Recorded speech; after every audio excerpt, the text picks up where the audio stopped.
Hey everyone, I wrote an article for Rose Anarchist Federation on the anarchist critique of seizing state power.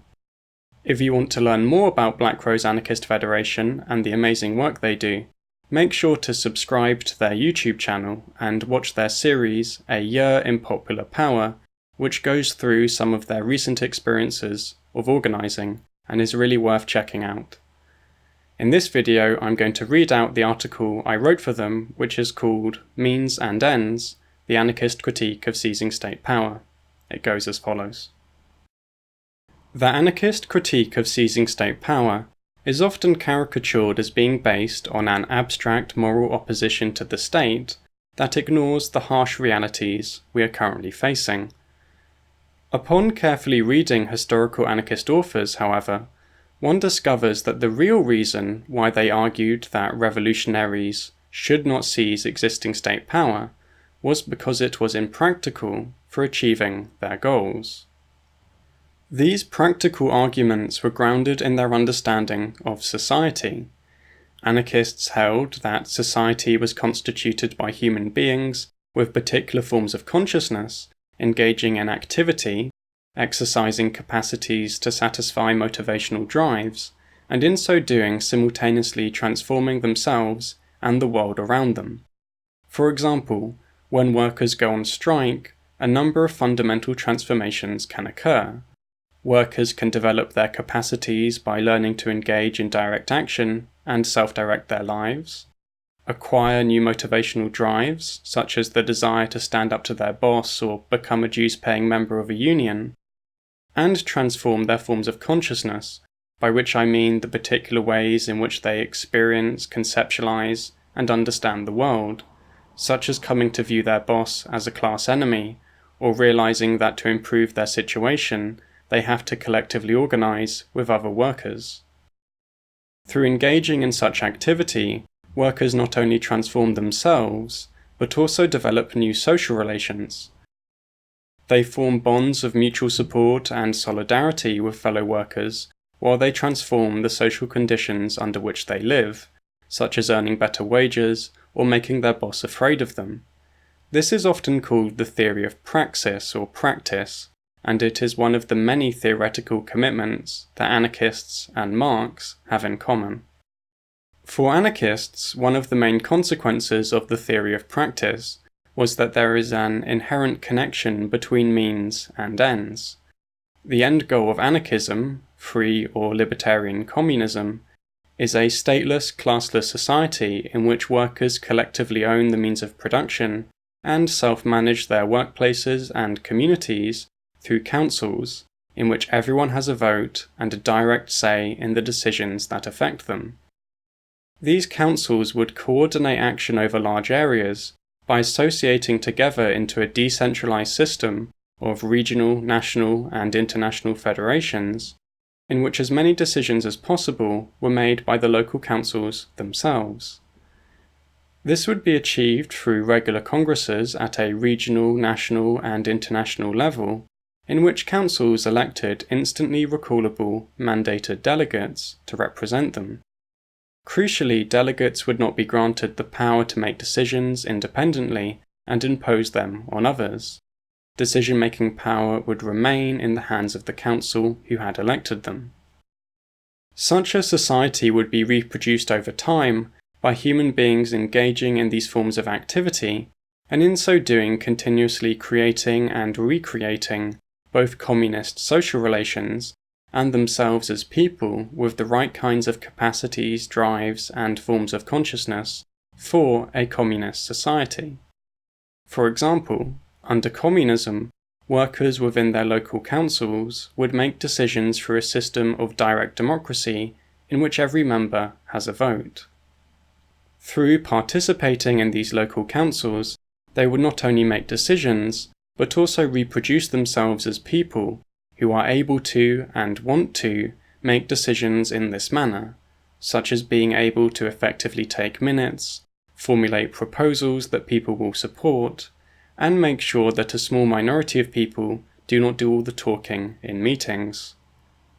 People who want to and are able to reproduce a communist society will not magically come into existence. A communist society can only emerge through a social revolution that abolishes capitalism, and therefore will have to be created by the people who presently live under capitalism. Given this, in order to achieve a communist society, the majority of the population has to engage in activities during the struggle against capitalism itself that transform them into people who want to and are able to self-direct their lives and their community through local councils and federations of councils. If this does not happen, then communism will not be created. This is because for communism to exist, real people must establish and reproduce it, day after day, through their own activity.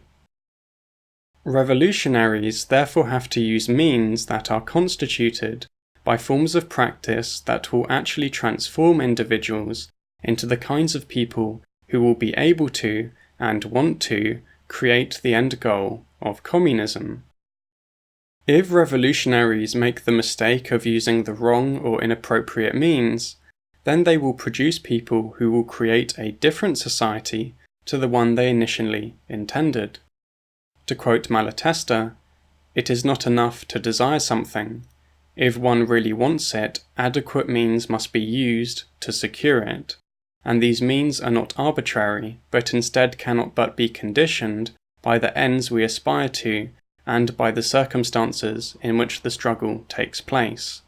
For if we ignore the choice of means, we would achieve other ends, possibly diametrically opposed to those we aspire to, and this would be the obvious and inevitable consequence of our choice of means.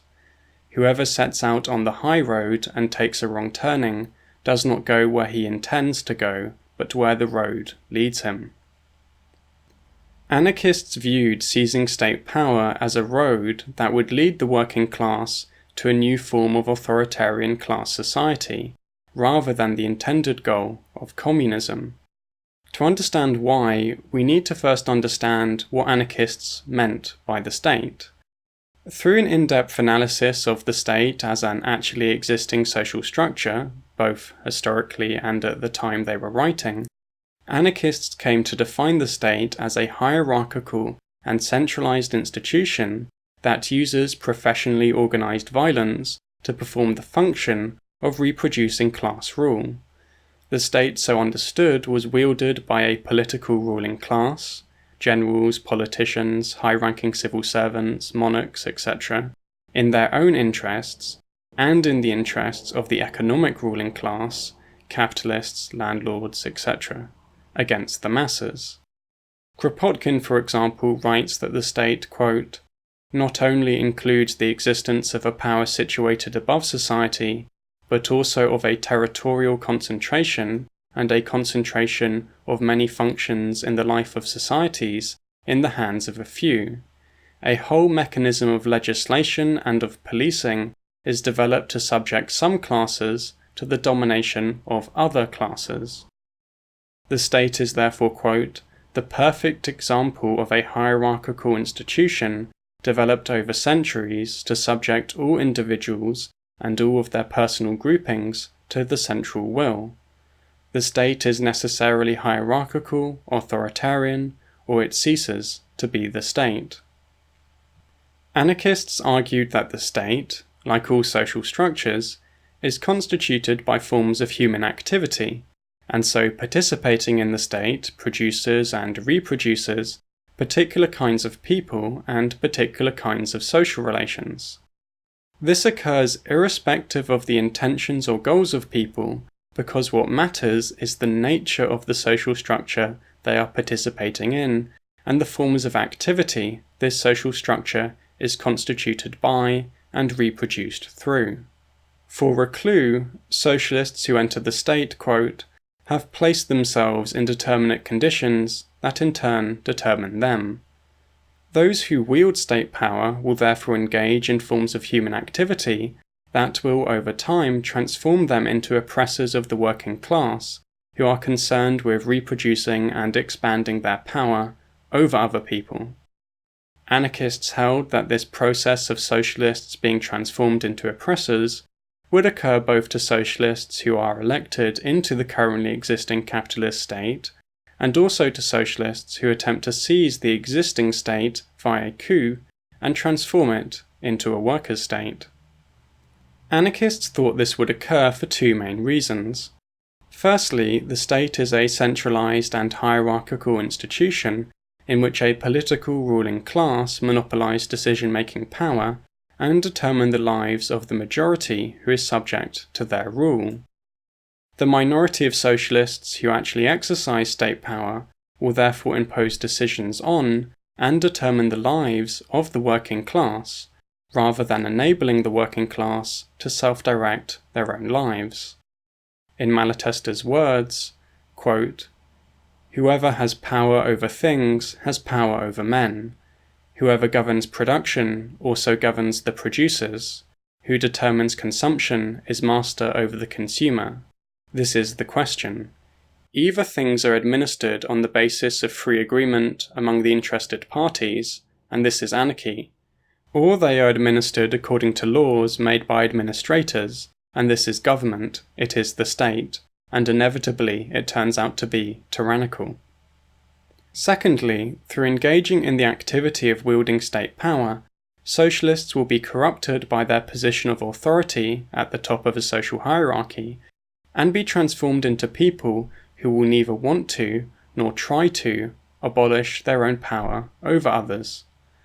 According to Reclus, quote, "Anarchists contend that the state, and all that it implies, are not any kind of pure essence, much less a philosophical abstraction, but rather a collection of individuals placed in a specific milieu and subject to its influence. Those individuals are raised up above their fellow citizens in dignity, power, and preferential treatment, and are consequently compelled to think themselves superior to the common people, yet in reality the multitude of temptations besetting them almost inevitably leads them to fall below the general level. Socialists who enter the state may initially, quote, fervently desire the abolition of capitalism and the state, but new relationships and conditions change them little by little, until they betray the cause whilst telling themselves that they are advancing it. In short, to quote Bakunin, the habit of commanding and the exercise of power instill in people both contempt for the masses, and for the man in power, an exaggerated sense of his own worth. A state socialist could object to this argument by claiming that states do not have to be wielded by a minority who constitute a political ruling class. For anarchists, such an objection ignores that states are necessarily centralized and hierarchical institutions, and so can only be wielded by a minority of individuals at the top who do the actual daily work of exercising power. For Bakunin, quote, "It is bound to be impossible for a few thousand, let alone tens or hundreds of thousands of men, to wield that power effectively. It will have to be exercised by proxy, which means entrusting it to a group of men elected to represent and govern them, which will unfailingly return to all the deceit and subservience of representative or bourgeois rule. After a brief flash of liberty, or orgiastic revolution, the citizens of the new state will wake up slaves, puppets and victims of a new group of ambitious men." It might be argued in response that, although these representatives would form a minority, they would still be workers and so not constitute a distinct political ruling class. Bakunin replied to this argument by insisting that such individuals are, quote, former workers, who as soon as they become rulers or representatives of the people, will cease to be workers and will begin to look upon the whole workers' world from the heights of the state. They will no longer represent the people but themselves and their own pretensions to govern the people. For anarchists, the state not only had negative effects on those who wielded its power, it would also harm the vast numbers of people who were subject to it by making them engage in forms of practice that did not develop them into the kinds of people needed for a communist society. This is because, instead of learning how to self-organize their lives effectively, workers would be subject to the power of a ruling minority and so be forced to do as instructed. They would learn to obey and defer to their superiors rather than to think and act for themselves. Instead of learning how to associate with others as equals, they would learn to put those in power on a pedestal and venerate them in just the same way that people under capitalism learn to hero worship so-called captains of industry or political figureheads like the British royal family. As Bakunin wrote, quote, "Power corrupts those invested with it just as much as those compelled to submit to it." Given the above, anarchists concluded that seizing and wielding state power was necessarily based on a means, minority rule by a political ruling class, which was incompatible with achieving the ends of creating a communist society based on the self-determination of the working class as a whole. In theory, the leadership of the workers' state would organize the withering away and eventual abolition of the state once it was no longer needed to defend the revolution. In reality, however, anarchists predicted decades prior to the Russian Revolution that the forms of practice involved in exercising state power would transform genuine committed socialists into tyrants concerned with reproducing and expanding their position of power rather than abolishing it in favour of communism. In Statism and Anarchy, Bakunin declared that, although state socialists claim that, quote, "This state yoke, this dictatorship, is a necessary transitional device for achieving the total liberation of the people, anarchy or freedom is the goal, and the state or dictatorship the means," they ignore that no dictatorship can have any other objective than to perpetuate itself, and that it can engender and nurture only slavery in the people who endure it. The workers' state would claim to be a dictatorship of the proletariat, but would in reality, according to Malatesta, quote, "prove to be the dictatorship of party over people, and of a handful of men over party." If you like this video, please follow me on Twitter and support me on Patreon. Have a nice day, everyone.